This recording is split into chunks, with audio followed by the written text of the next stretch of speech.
Assalamualaikum warahmatullahi wabarakatuh. Perkenalkan, nama saya Astri Nur Hasanah dengan nomor NPM 1701010046. Saya akan menjawab pertanyaan dari saudari Reni Wayuningsih dengan nomor NPM 1701010066.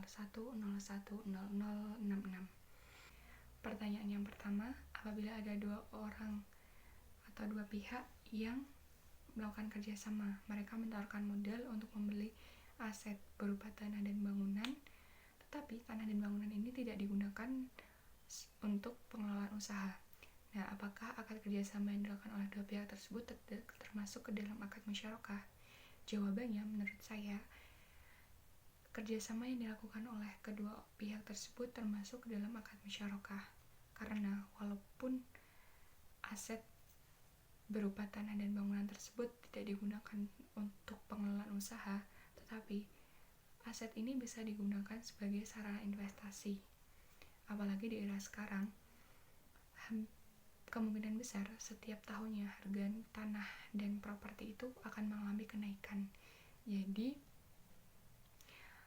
pastinya ketika penjualan tanah dan bangunan ini nantinya akan mendapatkan keuntungan, dan keuntungan ini tentunya akan dibagi sesuai kesepakatan dari nisbah mereka, dari nisbah mereka. Pertanyaan yang kedua adalah transaksi seperti apakah yang biasanya menggunakan akad syirkainan?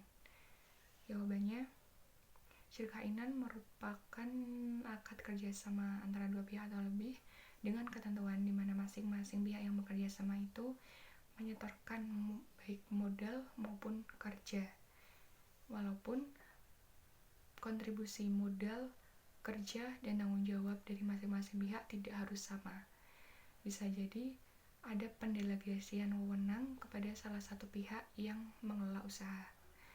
Contohnya, seorang peternak lele mencari investor untuk melakukan usaha ternak lele.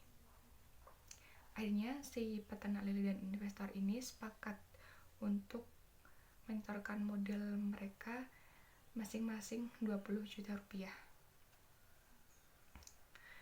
Dan pembagian nisbah keuntungan adalah 30% untuk investor dan 70% untuk peternak lele. Dengan ketentuan, peternak lele sebagai pengelola usaha akan melakukan kerja lebih banyak daripada investor. Nah, jadi si peternak lele ini sebagai pengelola usaha, dia akan melakukan kerja yang lebih banyak daripada si investor. Jadi pembagian nisbahnya pun si peternak lele akan mendapatkan nisbah keuntungan yang lebih besar dari investor.